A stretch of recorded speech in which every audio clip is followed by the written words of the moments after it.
Salut tout le monde et bienvenue pour ce nouveau numéro de Critical Nothing. Alors aujourd'hui, un numéro un peu spécial puisque je ne vous présenterai pas de rapport de bataille mais plutôt un tutoriel sur les règles. Donc c'est une autre partie du vidcast, du vidcast, c'était de proposer des tutoriels sur les règles pour aider à faire progresser tout le monde, permettre aux nouveaux joueurs, aux débutants d'appréhender un peu mieux certaines règles, voire même d'apprendre des choses aux vétérans. Et aujourd'hui, j'ai décidé de m'intéresser aux lignes de vue, line of sight en anglais.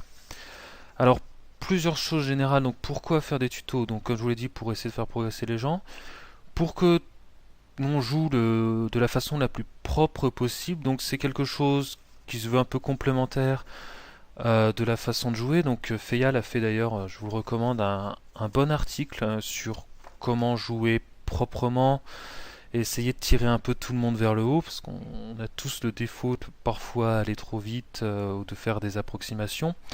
Et une autre façon de tirer les gens vers le haut, du moins de le faire à ma façon modestement, c'est d'essayer d'expliquer au mieux certaines règles qui peuvent paraître nébuleuses au début et certains cas particuliers qui sont susceptibles d'être source d'erreurs lors des tournois. Hein. Ça arrive à tout le monde, même aux meilleurs pendant les tournois. À chaque fois, il y a des cas de figure qui se présentent auxquels qu'on ne résout pas toujours bien. Donc c'est d'essayer de faire du mieux possible et d'avoir une meilleure expérience du jeu encore.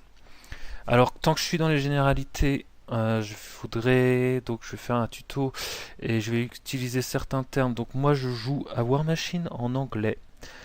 Mais je suis français et comme tous les français, j'ai tendance à faire du franglais, à prononcer moyennement certains mots anglais et surtout à traduire vite quand le mot anglais et le mot français sont proches. Donc, par contre, c'est bien qu'il y ait une VF un jour pour les gens allergiques à l'anglais, mais je n'y passerai jamais et je garderai la plupart du temps les termes en anglais. Les figurines, en général, je leur donne leur nom en anglais ou un surnom, et c'est un peu pareil pour les règles. Donc, typiquement, Eyeless Sight restera toujours Eyeless Sight pour moi. Je me vois mal appeler ça vision aveugle un jour. Je vous avoue que, bon, je sais pas. Je trouve que l'anglais sonne toujours mieux et je préfère rester au plus proche de la volonté des auteurs qui ont pensé le jeu en anglais. Donc voilà, ça c'est un avis tout à fait personnel, mais du coup, vous m'excuserez si je traduis pas les termes en français systématiquement. Mais je pense essayer de rester compréhensible, enfin, croisons les doigts, pour que j'arrive à faire un truc un peu clair et compréhensible. Donc on va commencer par la base de la base, donc parler des lignes de vue. Donc c'est peut-être évident pour beaucoup hein, maintenant, forcément, si vous avez déjà joué, mais quand on arrive, c'est pas forcément le cas. Moi je venais de Battle et il me semble qu'à Battle, on voit à 90 degrés. Il me semble qu'à 40K, les lignes de vue, c'est un peu n'importe quoi. Bon, War Machine, c'est par contre très carré et très facile. En fait, chaque figurine voit tout ce qui est dans son arc avant. Donc l'arc avant, c'est la moitié avant de la figurine. Et donc une figurine voit à 180 degrés, on peut imaginer une droite horizontale qui traverserait le socle de la figurine. Là, si je regarde sur le phénix. Donc le phénix va voir tout ce qui est devant lui et à 180 degrés. Alors il existe quelques cas particuliers de figurines qui voient à 360 degrés, donc tout autour d'elle. Ce sont des figurines comme le Deathjack ou Typhoon par exemple. Donc ces figurines-là voient tout autour d'elle. Mais dans 99% des cas, on voit à 180. Donc il faut faire attention à son placement et conserver ses cibles potentielles dans son arc avant. Comment on trace une ligne de vue à War Machine? Donc si je prends le Phoenix, donc il est évident que tout le monde est d'accord pour dire qu'il voit le Ravagore. Pourquoi? Parce que le Ravagore est situé dans l'arc avant et je vais pouvoir tracer une droite imaginaire partant de n'importe quel point du socle du Phénix et allant jusqu'à n'importe quel point du socle du Ravagore sans traverser d'autres figurines ou de décors. Alors il y a Je vais revenir tout de suite après sur les notions de figurines à traverser. Mais globalement, voilà, c'est ça. Une ligne de vue, c'est pouvoir tracer une droite qui relie n'importe quel point des deux socles. Donc par exemple, si je continue sur ma lancée, le phénix, est-ce qu'il peut voir la Shepard? Donc la Shepard, je vais la mettre en rouge aussi. Donc la réponse est oui, parce que j'arrive à tracer une droite reliant un point du socle du phénix à un point du socle de la bergère, centre qui est situé dans son arc avant. Ici, il y a un écart entre les figurines, ça passe. Donc sur Vassal, c'est vachement facile de faire des droites. Dans une vraie partie, c'est un petit peu plus compliqué, mais il y a des outils, bon, c'est un peu geek, mais ils font des lasers qui ont en fait, je sais pas comment appeler ça, des lasers perpendiculaires. On les met verticalement au niveau de la table au-dessus des deux figurines, et on peut voir une droite lumineuse et ainsi tracer des lignes de vue. Donc bon, c'est un peu gadget, mais c'est vachement pratique au final dans une partie, et ça évite tous les quiproquos, au moins les choses sont claires. Donc je vous invite à l'utiliser au maximum, ce genre de gadget. Ça vous simplifiera les parties, puis ça évite toute discussion inutile. Donc voilà comment on trace une ligne de vue. Alors à War Machine, il y a un autre truc qui est vachement bien, c'est que le volume d'une figurine est défini par la taille de son socle. C'est-à-dire que toutes les figurines sur petit socle ont le même volume, ont la même taille. Mais que la figurine soit, je sais pas moi, accroupie et fasse 3 cm, que la figurine soit, je sais pas, sur un gros socle que vous avez converti, puis avec un drapeau, je ne sais quoi, enfin un truc de 10 cm, et ben en termes de jeu, il n'y a pas de souci, vous pouvez faire les conversions que vous voulez, en termes de jeu, elles seront traitées de façon identique. On se fie uniquement à la taille du socle. Donc voilà, seule importance, c'est de conserver la taille originelle du socle de la figurine. Du coup, toutes les filles sur le même socle ont la même taille. Donc tous les petits socles sont de la même taille, tous les moyens, et tous les gros socles sont également de la même taille. Alors dans ce tuto, je ne vais pas parler des huge badges, donc des socles des Gargantuan, Colossus et Battle Engine, parce qu'en fait, ils ont tout un tas de règles spéciales bien particulières que je préférerais aborder dans un autre tuto. Ce sera un tuto un peu spécial pour les colosses. Donc je sais pas quand je ferai ça, dans très longtemps sûrement, mais en tout cas c'est dans ma tête, dans un coin de ma tête, on y viendra probablement un jour. Donc là on va rester sur les bases, le cas général. Alors maintenant, qu'est-ce qui se passe quand il y a des figurines sur le chemin de la ligne de vue? Et là, il faut faire attention à la taille du socle. Toute figurine qui est située sur le chemin, on appelle ça une figurine intervenante. Alors je sais pas comment ça se dit en français, donc je vais rester en anglais, ce sera intervening model. Donc par exemple, si je prends un Stormfall Archer en teal, c'est pas le bon exemple. On va partir de Strider. Le Strider en teal, est-ce qu'il peut voir le Stormfall Archer? La réponse est oui, parce que j'arrive à relier les deux socles avec une droite, et le Stormfall Archer est situé dans l'arc avant de la figurine. Par contre, est-ce que le Stormfall Archer voit Kael'Thas? Donc Kael'Thas, c'est la castrice elfe ici. Donc la réponse est non, parce que je ne vais pas réussir à faire passer une droite du socle du Strider au socle de Kael'Thas sans passer par une autre figurine. Et en fait, ce qui est important, c'est de considérer la taille. Donc là, toutes les figurines ont la même taille. En fait, une figurine de petit socle va être cachée par d'autres figurines de petit socle ou de plus gros socles. Donc ici, par exemple, mon Strider, il va traverser des socles de même taille que sa cible. Du coup, il n'y a pas de ligne de vue, on a des intervening models. Il est impossible pour le Strider de prendre pour cible de target Kael'Thas. Réciproquement, Kael'Thas, elle, ne peut pas tirer sur le Strider non plus.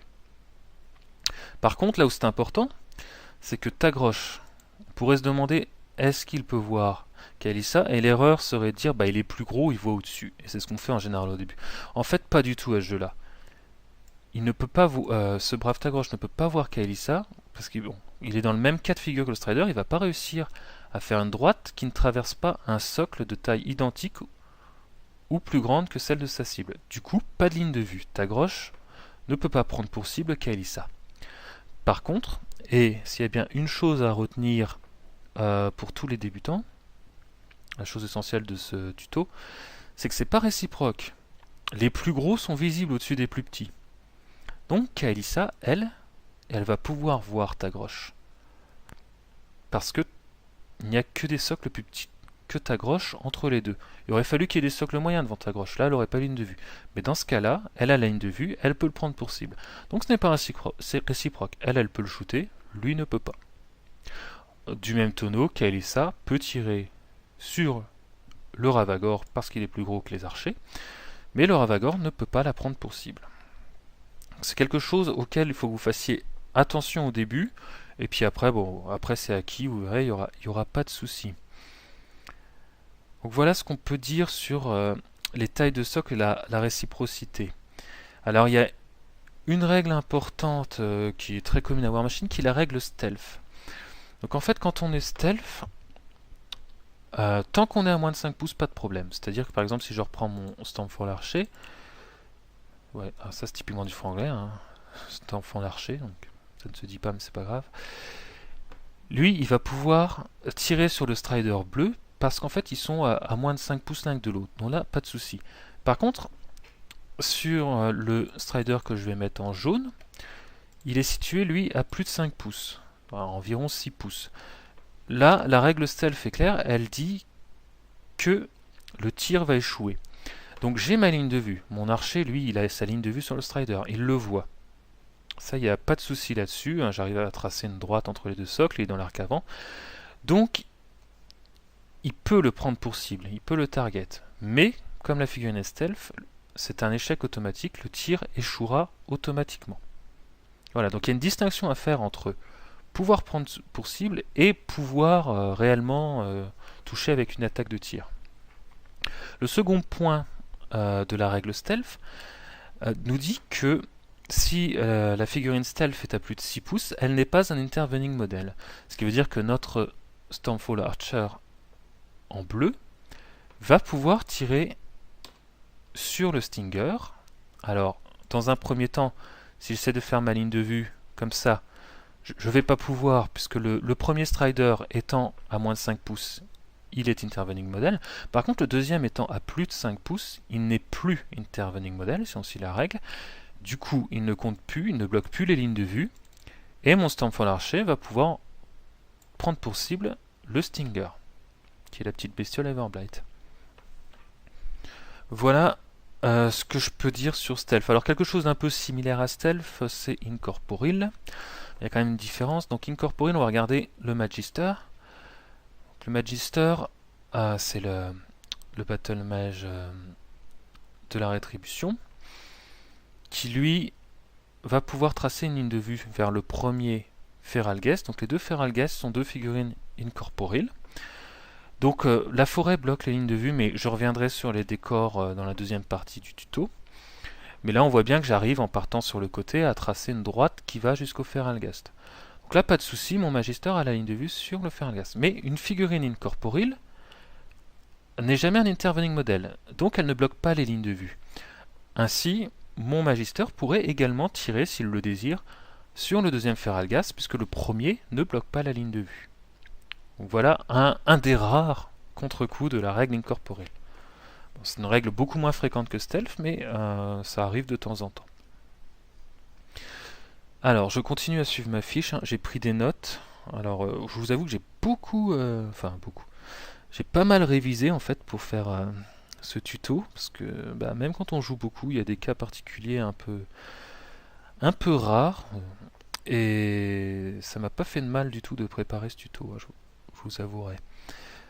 Donc là, voilà. Donc dans les figurines, les règles des figurines, il y a un autre cas particulier, c'est le cas où une figurine est knockdown ou KO. Enfin, knockdown, ça veut dire KO.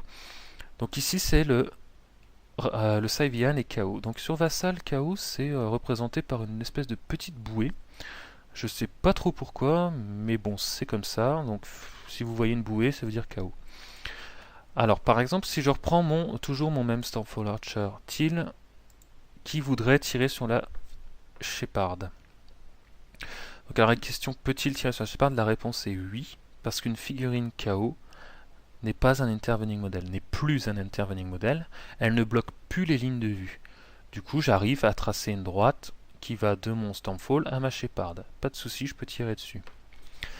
Le point sur lequel il faut faire attention, et on voit de temps en temps des erreurs dans les parties, c'est qu'une figurine KO, KD, elle garde sa taille.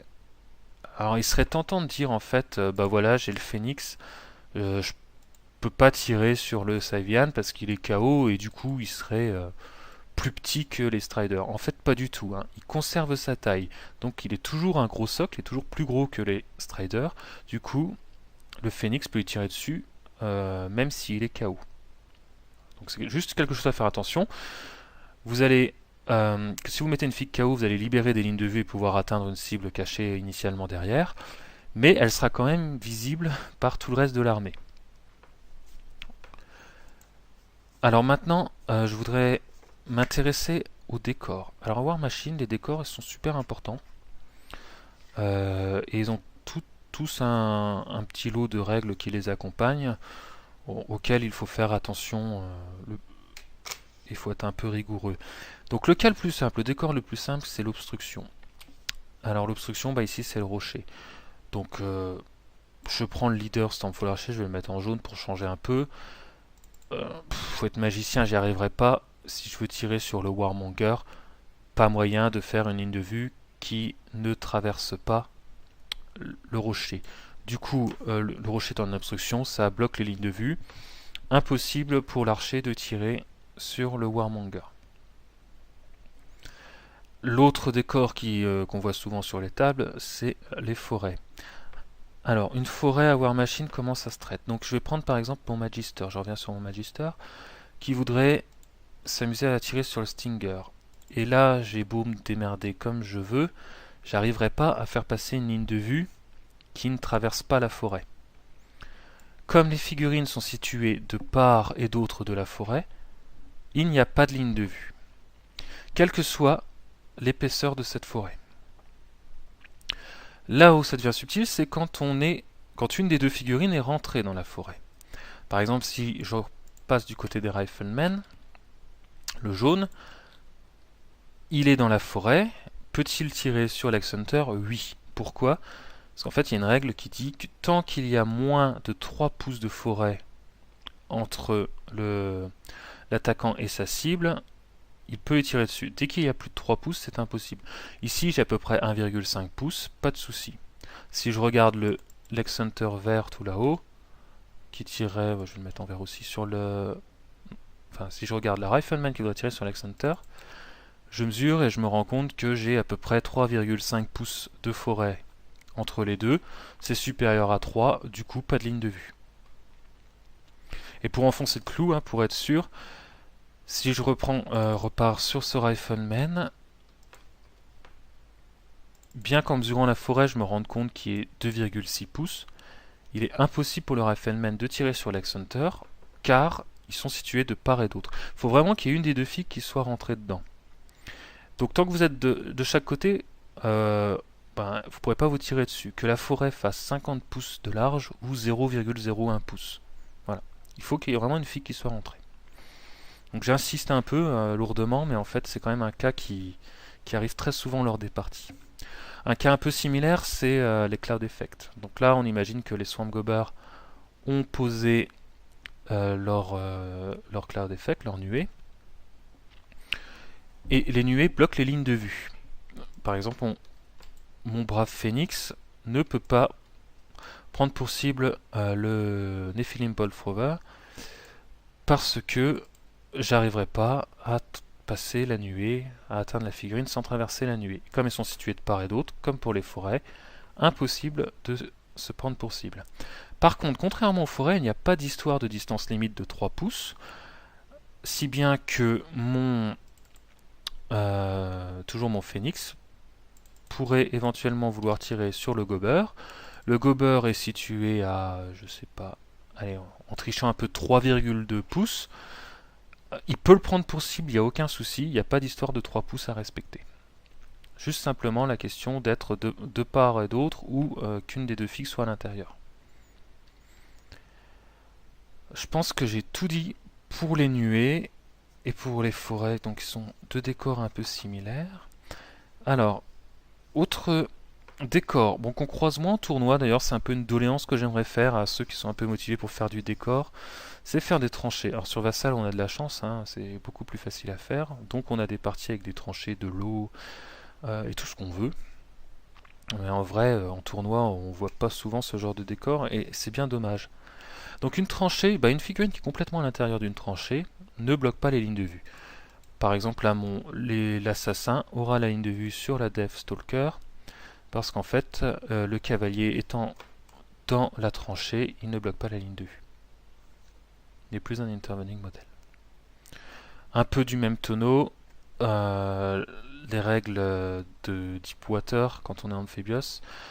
Donc Snapjo est amphibious, et quand on est dans de l'eau profonde en étant amphibie, on ne bloque plus les lignes de vue. Mon rifleman, quelle couleur j'ai pas mis, est-il, peut donc tirer sur Wong Hai, j'ai aucun souci. On fait comme si le Snapjo n'était pas là. Le dernier décor, et qui paraît simple mais qui est en fait le plus compliqué, c'est l'élévation, les collines. Donc à War Machine, on est considéré en élévation en hauteur quand le décor est supérieur ou égal à 1 pouce. Donc, globalement, dès qu'on est sur une colline, on est en élévation. Quand on est en élévation, donc c'est le cas de mon sniper ici, on peut être vu par tout le monde. Par exemple, si je prends ce Strider, le Phoenix ne bloque pas la ligne de vue car le sniper est en élévation, quelle que soit la taille des figues. Et réciproquement, mon Ghost Sniper verra tout le monde parce qu'il est en hauteur, il le verra. Il verra au-dessus du Phoenix, sauf, et c'est là que c'est un peu vicieux, c'est une règle un peu foireuse de War Machine, sauf si la figurine qu'il cible est à moins d'1 pouce d'une autre qui fait sa taille ou plus grande. Et on parle de la taille de celui qui tire. C'est le seul cas dans War Machine, c'est pour ça qu'il est un peu foireux, où la taille de l'attaquant compte. Alors, pour illustrer ça avec un exemple, je reprends mon sniper.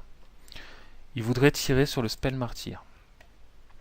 On est d'accord que mon sniper, par exemple, il va réussir à tirer sur le Stinger parce que il va réussir à faire une ligne de vue sur le côté et ce Strider en jaune est situé à plus de 1 pouce. Donc là, il y a moyen.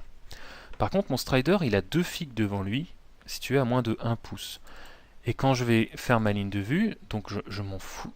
C'est le problème de réglette Vassal, classique. Je m'en fous de mon Phoenix, je m'en fous de ces Striders-là, je me fous de ta groche. Par contre, les deux Sandgobers vont être embêtants. Et ils vont bloquer la ligne de vue parce qu'ils sont situés à moins de 1 pouce et qu'ils sont d'une taille égale ou supérieure à celle du tireur et non de la cible. Donc mon sniper ne va pas pouvoir prendre pour cible le Spell Martyr. Par contre, la chimère, qui est plus grande, socle moyen, que des gobers, socle petite taille, va, elle, pouvoir tirer sur le Spell Martyr. Donc c'est une règle un peu vicieuse. D'ailleurs, c'est pour ça qu'elle tombe dans les cuisses de Mac Forestier. Donc la prochaine fois, vous saurez, si ça vous arrive. La chimère peut tirer le Spell Martyr. Le sniper ne peut pas. Donc il faut faire gaffe à ça avec les collines. Bon, ça arrive pas souvent, hein. Mais bon, le jour où ça arrive, vous saurez. Alors voilà ce que je voulais dire pour les décors de manière générale. Maintenant, je vais parler de quelques règles pseudo-génériques.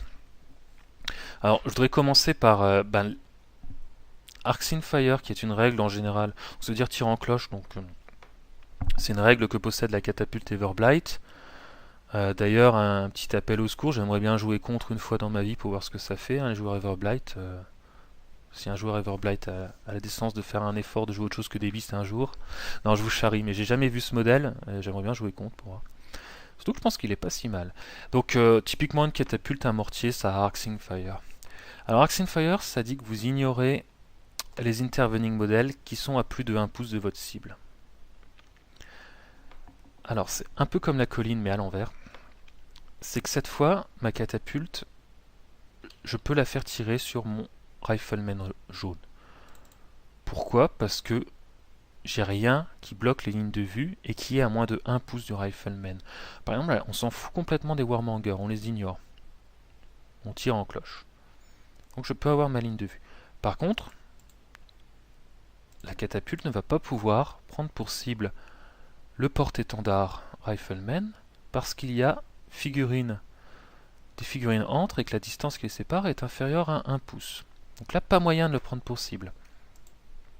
Mais si joueur rétribution s'était mis par exemple ici, là on se retrouve avec 1,4 pouces. Là, la catapulte, cette fois, elle va pouvoir le prendre pour cible. Donc c'est vraiment faire attention à son placement quand on a de l'Arcing Fire en face. S'il y a moyen de se faire dégommer si on n'est pas assez précautionneux. Alors, à noter, parce que j'ai déjà vu aussi en tournoi, qu'Arcing Fire ignore les figurines, pas les décors. Ça veut dire que votre catapulte, là, hors de question qu'elle tire sur le Stormfall Archer en jaune. Il ignore les figurines, pas les décors. Donc l'obstruction lui casse toujours sa ligne de vue. C'est à beau tirer en cloche, elle ne le verra pas. Donc ça, c'est impossible. Ce serait de la triche. Arcing Fire, c'est fait. Maintenant, la règle spéciale d'Everblight. Je vais même prendre le bouquin Eyeless Sight. Alors, Eyeless Sight, qu'est-ce qu'on ignore? Qu'est-ce qu'on a le droit de faire? Qu'est-ce qu'on peut... Comment contrer Eyeless Sight? Bon, contrer, j'ai pas trop de solutions. Eyeless Sight, si on regarde la règle, et si je la trouve surtout, voilà. Avec Eyeless Sight, on ignore les Cloud Effects. Le Nephilim, qui ne pouvait pas être pris pour cible par le Phoenix, lui, il a totalement le droit de prendre pour cible le Phoenix. On fait comme si le Cloud Effect, la nuée, n'était pas là. Eyeless Sight ignore les forêts. Même combat, mon Stinger tout à l'heure, il ne pouvait pas se faire tirer dessus par le Magister. Lui, par contre, il ignore la forêt. On fait comme si la forêt n'était pas là. Ça va vite, hein. Hop, j'ai ma ligne de vue. Donc lui peut tirer. Eyeless Sight ignore Concealment et Eyeless Sight ignore Stealth. Donc tout ce que je vous ai raconté sur le fait à plus de 5 pouces une figurine Stealth, je vais automatiquement la rater. Avec Eyeless Sight, on s'en fiche. Il pourra la toucher. Et la figurine, la deuxième partie de Stealth était que la figurine n'est pas un intervening model quand elle est à plus de 5 pouces. Par contre, elle l'est pour un Eyeless Sight. Il faut noter qu'Eyeless Sight n'ignore pas les lignes de vue. Ça veut dire que j'ai beau être Eyeless Sight avec mon Ravagor, je peux tirer à travers les forêts, à travers les nuées, tirer sur les stealths, je ne tire pas à travers les figues. Mon Ravagor n'a pas de ligne de vue sur Kael'thas. Il ne traverse pas les figurines. Voilà. À noter aussi qu'Eyeless Sight, c'est autre chose, mais c'est pas grave, juste pour la forme, n'ignore pas le cover. Hein. C'est derrière un mur et vous avez le bonus du mur. Une autre règle qui existe, qui est un peu la Eyeless Sight du pauvre, c'est Hunter. Donc Hunter, c'est vous ignorez les forêts. Donc je prends les Lex Hunter qui sont Hunter quand Bayal est avec eux. Lex Hunter vert, malgré les 3 pouces, la distance supérieure à 3 pouces, lui il va pouvoir tirer sur le Rifleman. Il peut même tirer sur le gars derrière la forêt. On fait comme si elle n'existait pas. Et il va aussi ignorer Concealment et Cover. Et il y a tout un tas d'autres petites règles qui existent. Alors je vous invite à être vraiment attentif quand vous lisez les règles de vos figurines et quand vous l'expliquez à votre adversaire. Par exemple, il existe des choses comme Phantom Seeker d'Iris. Iris, ok, qu'est-ce que ça? Il y a les deux Iris forcément. Les Mage Hunter quand ils ont leur UA. C'est Phantom Seeker. Phantom Hunter donne Phantom Seeker. Il y a un sort aussi qui donne ça. Bref, ça arrive de temps en temps. Donc une figurine qui a Phantom Seeker, elle par contre, elle ignore tout ce que je viens de vous raconter sur les lignes de vue. C'est-à-dire qu'Iris, donc Iris, cette figure-là en vert, elle a le droit de tirer sur le Warmonger. Parce que elle ignore les lignes de vue, donc elle ignore l'obstruction. Elle peut tirer sur l'assistant de la catapulte, parce qu'elle ignore les lignes de vue, elle ignore l'obstruction, elle ignore les figurines, qui bloqueraient normalement les lignes de vue. Par contre, elle n'ignore pas Stealth. Donc Iris, si elle va pouvoir voir ce Strider, mais comme il est situé à plus de 5 pouces, elle va automatiquement rater son tir. Il existe d'autres règles, je ne vais pas toutes les faire. Bon, vous voyez, il y a True Sight, Kael'Thas a True Sight, il y a True Shot. Je crois que c'est Kayn, il a True Shot. Donc il y a des petites subtilités à chaque fois sur j'ignore tel truc, je l'ignore pas. Et c'est à vous de faire attention et d'essayer d'être le plus réglo avec votre adversaire. Parce qu'on a vite fait de se planter. Hein. Voilà. Donc c'est à peu près tout ce que je voulais dire sur les lignes de vue. J'espère que ça vous a servi. J'espère que j'ai pas dit de conneries aussi. Vous n'hésiterez pas à me flammer sur le forum si c'est le cas. En tout cas, je vous dis à très bientôt. Dans le prochain épisode, je vais... Alors, je sais pas encore trop. Ce sera rapport de bataille. Si j'arrive à en faire 2, je fais 2 rapports de bataille qui montrent qu'à War Machine, tant que c'est pas fini, on peut s'en sortir, même si ça part vraiment mal. Ou alors, je proposerai une autre partie. Je refais d'ailleurs un appel aux gens. Enregistrez vos parties sur Vassal et envoyez-les moi. Parce que sinon, vous allez voir que du troll contre quelque chose. Voire pire que du troll qui gagne. Non, je plaisante, il y a des parties où je perds. Je vous en mettrai bientôt. Parce que visiblement, c'est une demande des gens, voir des trolls perdre. Je suis pas très pour, mais bon. Je vais essayer de satisfaire quand même au maximum.